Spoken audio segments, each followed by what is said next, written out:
Spoiler alert. This episode may contain spoilers about Andor Season 2. It definitely contains spoilers about your own nervous system and evidence-based mindfulness practices that lead to lasting inner peace and Jedi-like calm and well-being. These are not the thoughts and feelings you are searching for. So proceed at your own risk. It's a cool discussion about Andor, but your hidden dark side might also get some accidental therapy. It's a trap! All right. Picture this. Cassian's back. He's escaped the Empire in a stolen TIE fighter, barely holding it together. Alarms screaming, smoke rising from every panel. He's flying blind. He doesn't know if he's about to crash, doesn't even know where he is yet. But he lands. And what does he find? A group of rebels, the Maya Pei Brigade. Not exactly the polished, unified force we see in A New Hope. These rebels are raw. They're fractured, suspicious, constantly on edge. They argue, they snap, they posture. They don't trust each other, not yet. And you feel it. You feel it in your own nervous system. Because this isn't just a scene about galactic politics. It's about the internal chaos that happens when you're trying to build something new, when you're still healing, when your inner systems haven't completely learned how to work so peacefully together, not just yet. Cassian walks into that mess like a thread of calm. Not because he's detached, but because he's practiced. And that presence, that felt sense of awareness under pressure, that's what we're exploring today. So, welcome to Accidental Therapy Presents Reflections on Andor Season 2. Now, normally, by this point, I would have already handed this off to the AI puppet show. But today I'm going to do it a little bit differently. Because this episode is dedicated to my sister. And my sister can't stand those AI puppet voices. This chick sounds good. And I really want her to hear what I have to say today. So, sister, I'm pushing pause on all that AI puppet show, which I love, by the way, but this one's for you. And if you're listening to this and you're not my sister, don't worry, you're still invited. You're just stepping into something a little more personal today. So, sister, and maybe brother too, I don't know if you'll ever listen, but remember when we were kids and I used to pretend that I was Princess Leia or Han Solo. And I told you that I had the Force. Okay, so are you ready to play that game with your brother again? Because this isn't just a podcast about Star Wars. It's about what Star Wars feels like when it lands in your nervous system.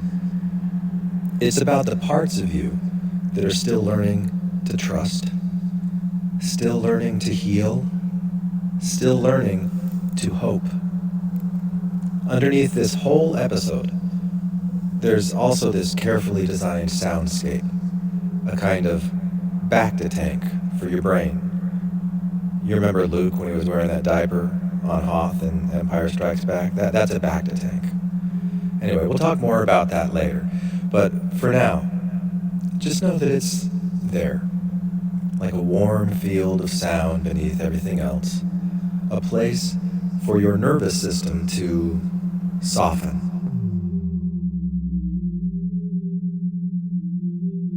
To rewire. To remember.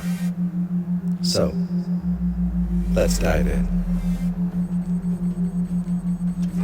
Okay, so imagine this.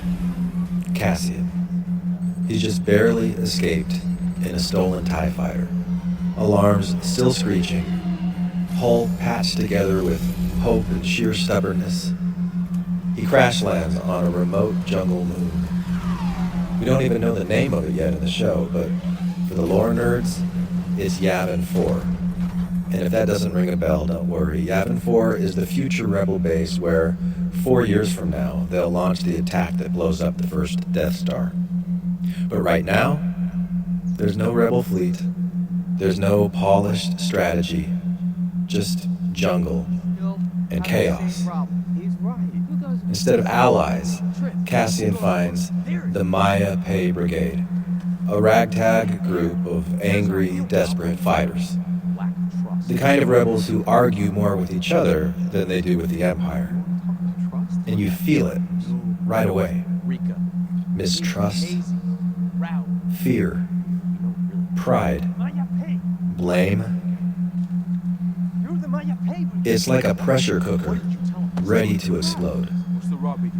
Their survival instincts are fully online. Fight, flight, freeze. Everything in them shouting, survive, now, trust nobody. And Cassian? Well, Cassian's a little different. He doesn't yell back.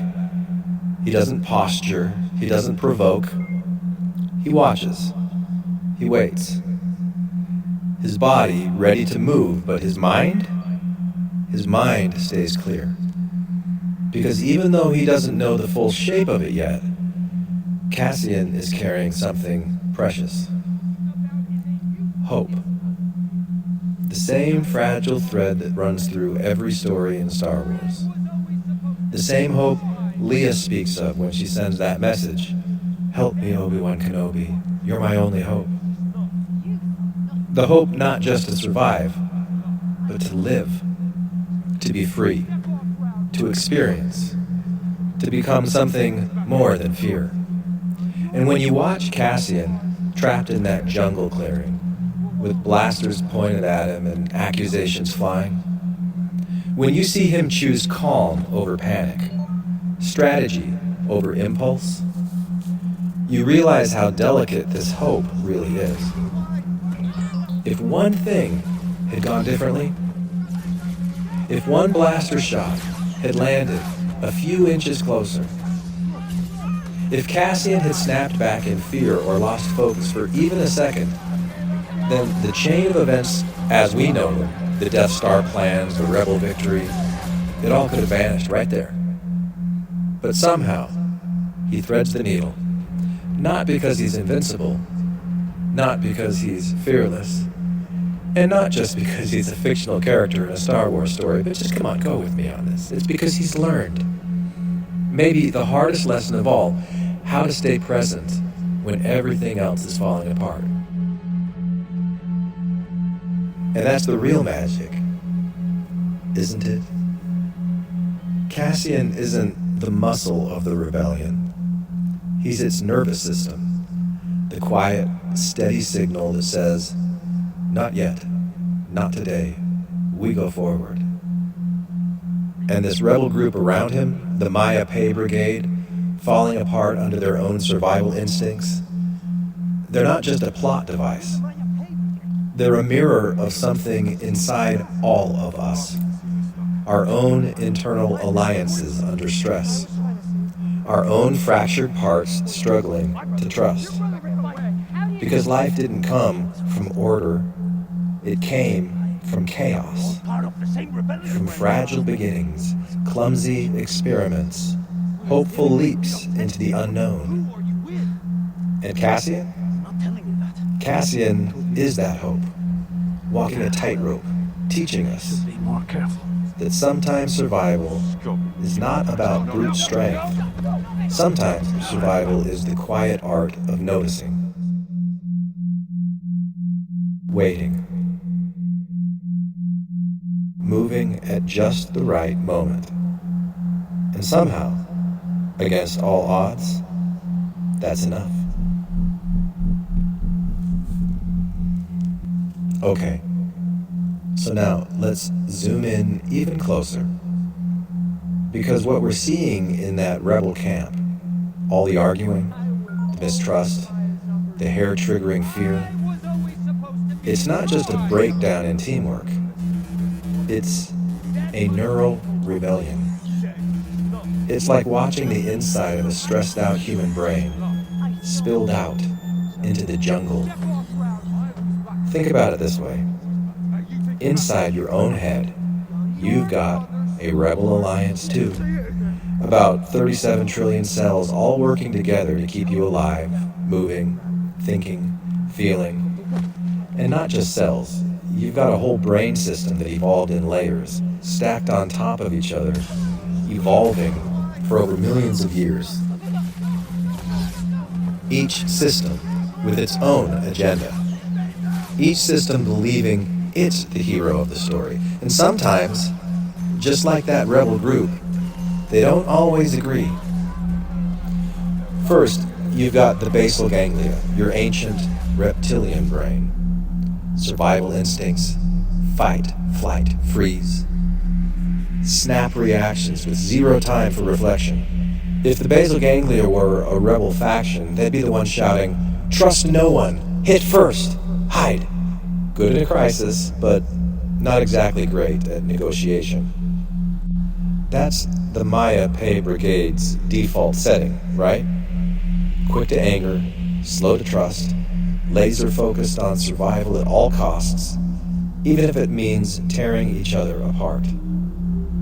Then, layered on top, you've got your limbic system, your emotional brain. Feelings, attachment, fear, longing. The limbic system is what makes you care whether you survive at all. It fuels loyalty, love, betrayal, grief. It's messy. It's beautiful. And in the rebel camp, you can feel it. Wounded pride, deep suspicion, flashes of kindness buried under fear. But here's the thing about the limbic system. When it's overwhelmed, it doesn't soothe. It spirals. It needs guidance. Otherwise, emotion becomes chaos. And finally, or at least most recently, the newest layer, the neocortex.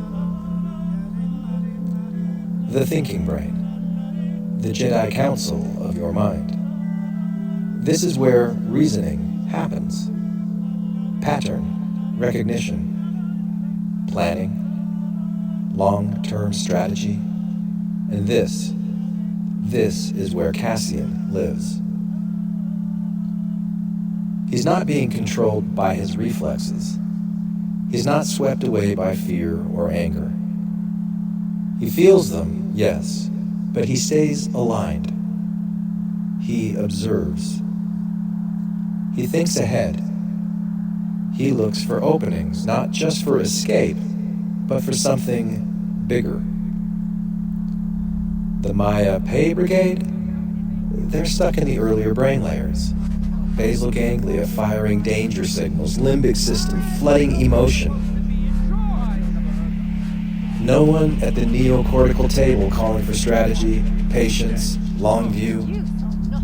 And that matters, because in both your brain and in a rebel alliance, when the thinking systems go offline, survival gets messy. Stress makes the old brain louder. Fear shrinks the mind's world down to one tiny, desperate moment. And sometimes, that's all it takes for the whole alliance to start falling apart from the inside. It's not their fault. It's biology. Just like when we get overwhelmed in life, when we snap at someone we love, freeze up in anxiety, or lash out at a tiny frustration. It's the same ancient wiring. It's the same desperate systems trying to keep us safe. But, and this is crucial, awareness changes everything. Cassian isn't perfect, but he shows us what awareness looks like under fire.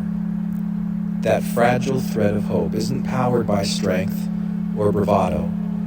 It's powered by the ability to stay connected, to breathe, to think, to choose, even when every system inside you is screaming otherwise. Okay, so let's take a second.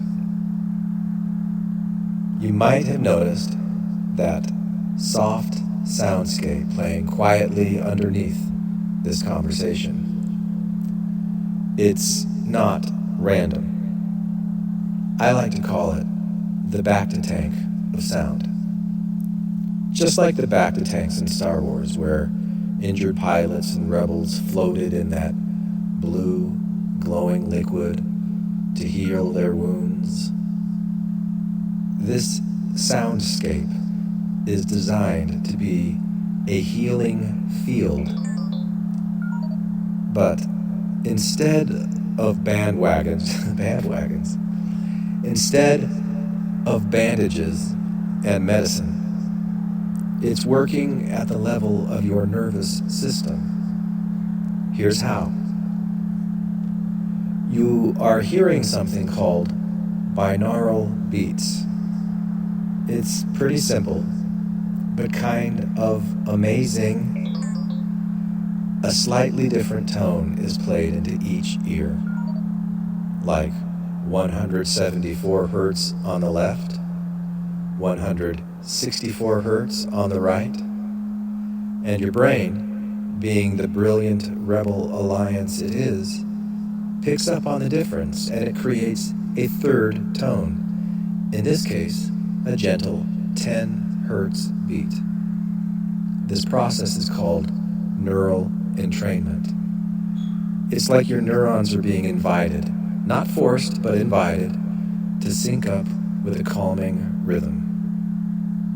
And that syncing, it can help stabilize your brainwave states, shifting you gently between modes like alpha waves, relaxed, daydreamy focus, theta waves, deeper relaxation and creativity, delta waves, rest and restoration, gamma waves, heightened insight, powerful integration, all guided along the golden ratio sequence, the same natural pattern that shapes galaxies, seashells, and spirals of DNA. And underneath it all, humming like a secret rebel beacon, is the 174 hertz solfeggio frequency, a tone that has been associated with grounding, pain relief, and a deep sense of inner safety. Now, here's where it gets even more interesting. If you think back to what we just explored about the brain's three systems, the basal ganglia, instincts, the limbic system, emotions, the neocortex, reason, this soundscape is like a Rebel Alliance field medic tending to each system in its own way. It soothes the jumpy basal ganglia, easing those fight-flight instincts. It calms the emotional surges of the limbic system, allowing feelings to flow without flooding the cockpit. And it sharpens the neocortex, helping it stay online so your inner Jedi Council can keep making wise, centered decisions even under pressure. So, as you listen to the next parts of this journey, we invite you to lean into this healing field. You might even try this. Imagine your own Rebel Alliance inside you. Picture your cells, your neurons, your inner pilots, all soaking in this calming energy. Let your breath slow down. Feel yourself floating, gently supported, just like Luke did in that bacta tank, in that diaper on Hoth. Trust that even if your conscious mind doesn't notice every change, your deeper systems are listening. They are responding. They are repairing. Because here's a truth as real as anything in Star Wars. You are not broken. You are a living alliance. And you are always capable of healing, adapting, and flying forward. Okay, so we've talked about the Rebel Alliance inside your brain, the different systems struggling sometimes, balancing survival with strategy. But here's something even bigger to consider. That struggle, that fragile hope, it's not just happening inside you. It's ancient. It's cosmic. Because the story of life itself, going all the way back to the very first flicker of life on Earth, it's a story of rebellion. A rebellion against oblivion. 4 billion years ago, there were no starships, no Death Stars, no empires. There were just molecules floating in the oceans of a violent, dangerous planet. Lightning striking, meteorites slamming into the earth, tides rising and falling, energy everywhere but no clear direction. And somehow, a few molecules found each other, linked arms in a way, formed something just stable enough to persist, and then to change, and then to grow. And the very first Rebel Alliance, tiny groups of molecules becoming cells, cells forming communities, communities adapting to hostile environments by trying things, reaching out, pulling back, inventing new ways to survive,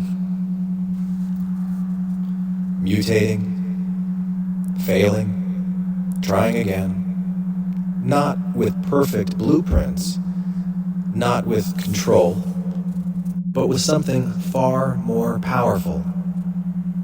Hope. The hope to keep existing. The hope to keep experiencing. The hope to reach out towards something more. And that hope, it's still inside you. It's written into your DNA, passed down through an unbroken line of survivors stretching back to the very first breath of life. And it echoes everywhere in Star Wars. It's in Leia's desperate message. It's in Luke's staring out at the twin suns. It's in Cassian standing calm at the face of blasters and betrayal, carrying the possibility of the future inside him. That's why this story resonates so deeply. It's not just about spaceships and laser swords. It's about that ancient feeling, that spark inside you that says, no, I will not surrender. I will find a way. Think about it. Every single cell inside your body right now, your neurons, your muscles, your blood cells, they are all the descendants of those first brave molecules. They're still rebelling against entropy, still adapting, evolving, striving. You, just sitting here, breathing, listening, you are a living monument to the first Rebel Alliance. You are the hope. You are the resistance to despair, the refusal to collapse into chaos.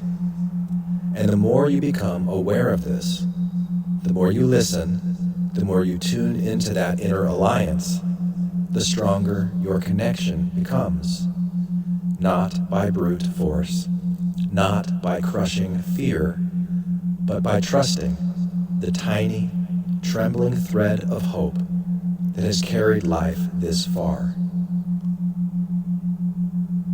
And if you really feel into it, you will realize you've already won. Every breath you take is a victory.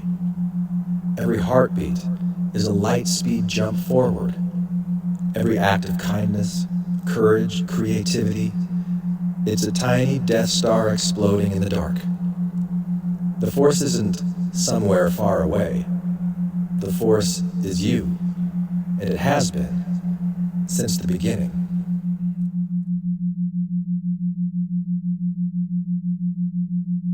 All right, let's bring it even closer now. Back to you. Because if you've been floating with us through this bacta field of sound, if you felt even a flicker of recognition, then you are already starting to strengthen something vital inside you. Hope. Real hope. Not just belief in outcomes, but trust in process. And Cassian shows us with every step he takes on Yavin 4, captured by mistrusting rebels, held at blaster point, outnumbered, cornered, but somehow he stays calm. He accepts the reality he is in, not by giving up, but by seeing it clearly, not fighting it, not spinning into rage, not collapsing into despair. Acceptance does not mean complacency. Acceptance means clarity. It means recognizing where you are, honoring it, and from that grounded place, choosing your next step. Cassian knows panicking will not help him escape. Denial will not change the danger. Wishing things were different will not save the fragile threads of hope he carries. Only awareness will. And that's what mindfulness really is. It's not zoning out. It's not forcing yourself to be positive all the time. It's training your rebel alliance, your ancient survival systems, your emotional pilots, your wise Jedi council to work together more skillfully.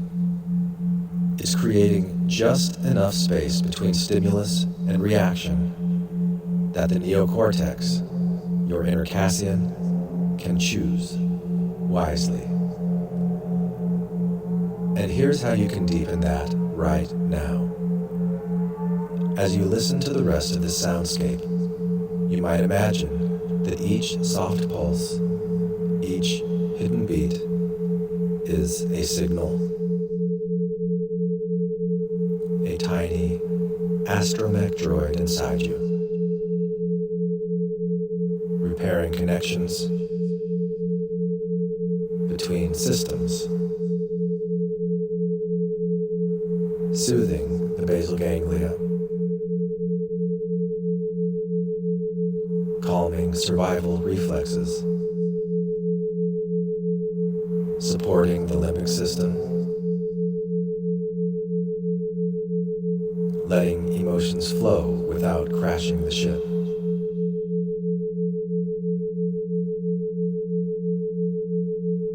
Strengthening the neocortex, your Jedi council, sharpening your clarity and resilience.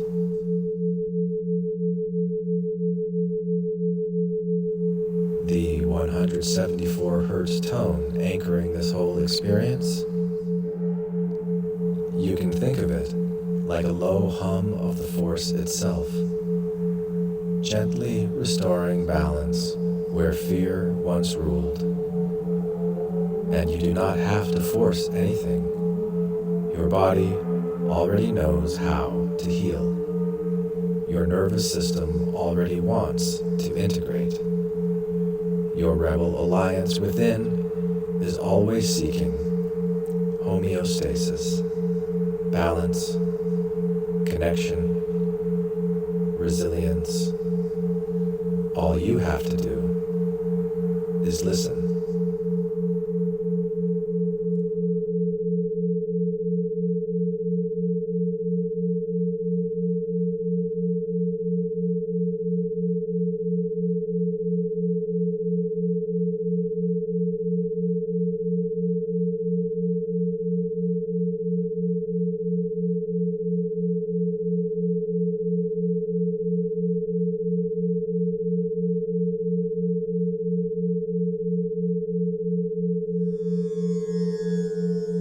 If this journey spoke to you today, if even a single line stirred something within, then why not share it? Leave a 5-star rating, write a review, send it to someone who might need it. Because this rebellion we're building, it grows one nervous system at a time. And remember, the Force doesn't just walk beside you, it moves through you. Because you are the light, you are the dark, and you are every brilliant shade in between. Always.